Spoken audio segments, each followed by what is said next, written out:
예, 후보자님 수고 많으시죠? 지금 또 많은 우리 또 선배 동료 의원님들 물어보셨겠지만 질의하셨겠지만은 오늘 또 보니까 김용현 전 법무부 장관이 또 계속해서 궤변을 늘어놓고 있어서 같이 이야기를 조금 이 부분에서 해보려고 합니다.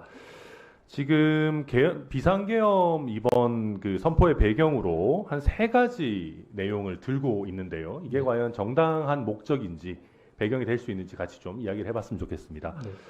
김용현 전 장관이 지금 처음으로 주장한 게 국회를 이용한 정치 패악질에 대하여 경종을 울리기 위해서 비상계엄을 선포했다라고 합니다. 국회의 어떤 패악질, 이게 도대체 어떤 의미인지 모르겠습니다만은 마음에 안 드는 야당의 행태를 포괄적으로 이야기한 거겠죠.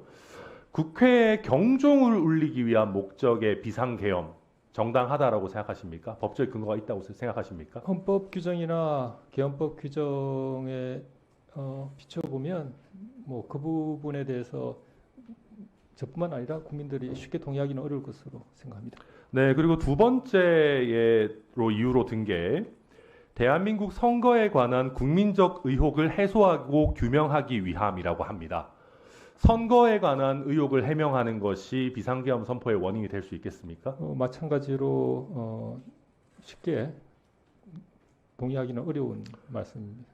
그렇죠. 선거 관리에 대해서 의문이 있다면은 선거관리위원회에 대한 적절한 형태의 문제 제기라든지 아니면 우리 법원에서도 굉장히 여러 차례 한 바 있는 선거소송 등의 형태로 이 부분 해결되어야 되겠다. 이것을 이유로 비상계엄을 선포하는 것은 사실 터무니없다라는 부분에 후보자님도 동의하시겠죠? 네, 그 말씀대로라면 그 말씀대로 그것은 쉽게 예상하거나 동의하기 어려운 내용입니다. 네, 마지막으로 우리 사회 곳곳에 진지를 구축하고 압력하는 종북 주사파 반국가 세력을 정리하여 자유 대한민국을 미래 세대에게 물려주기 위함이다라고 합니다.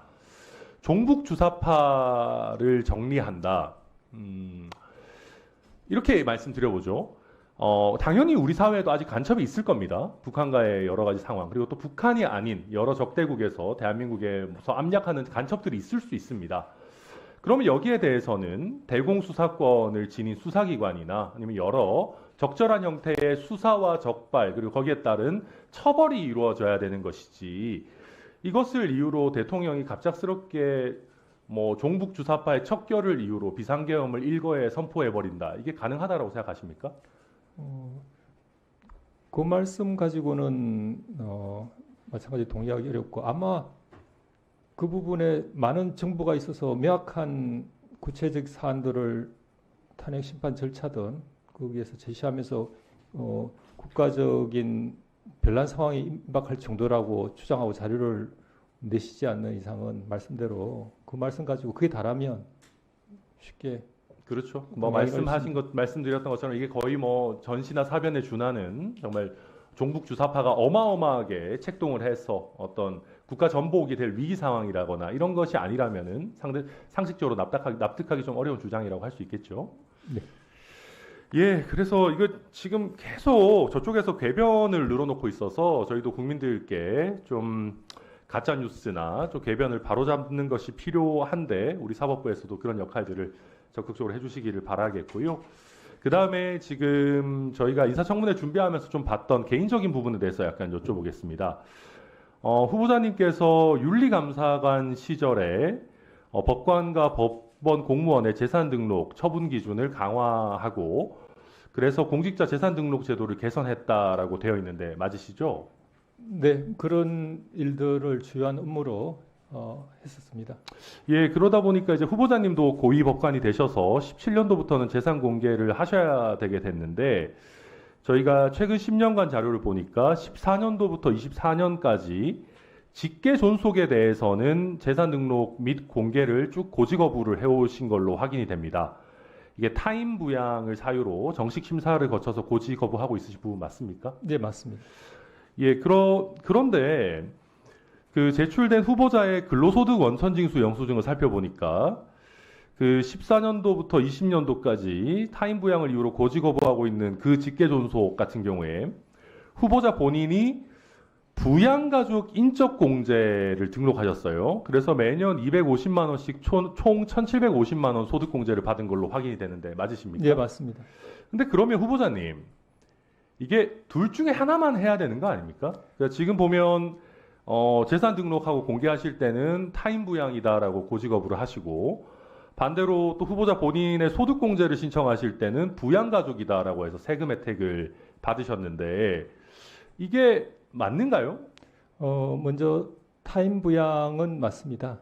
부산에서 형님이 어머니를 부양하고 있었습니다. 다만 저는 차남으로서 그 정도까지는 아니지만 다른 방법으로 좀 그 부양에 보조한다고 생각을 해서 인적 공제를 받았던 것인데 그게 위원님 말씀하신 대로 조금 모순되는 게 아니냐. 충분히 위원님 지적하시는 사항이 있을 수 있겠습니다. 그것에 대해서 그렇게 생각합니다.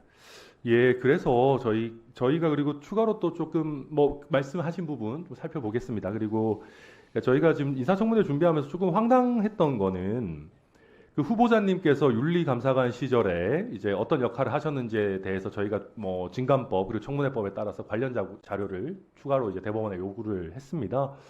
그런데 이제 저희가 답변을 받았는데 대법원 규칙에 의거해서 자료를 줄 수 없다라는 답변을 받았습니다. 근데 이게 조금 저도 황당했던 게 대법원 규칙이 국회법이나 뭐 인사청문회법, 증감법보다 또 효력이 우위에 있다라고 생각하십니까, 후보자님?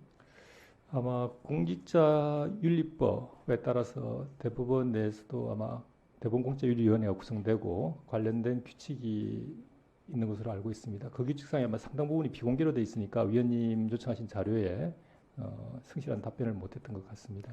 예, 그런데 이게 대법원 규칙을 근거로 국회에 인사청문회법, 뭐 진감법에 따른 자료 요구를 응하지 않는 것은 저는 적절하지 않다라고 생각합니다. 그래서 지금이라도 저희 의원실에서 요청한 자료 잘 살펴보셔서 하겠습니다. 제가 위원님 말씀하신 내용 한번 다시 살펴보고 위원님한테 소상히 설명드릴 수 있는 부분이 있는지 그럼 있다면 최선을 다해서 준비하겠습니다. 이상입니다. 예.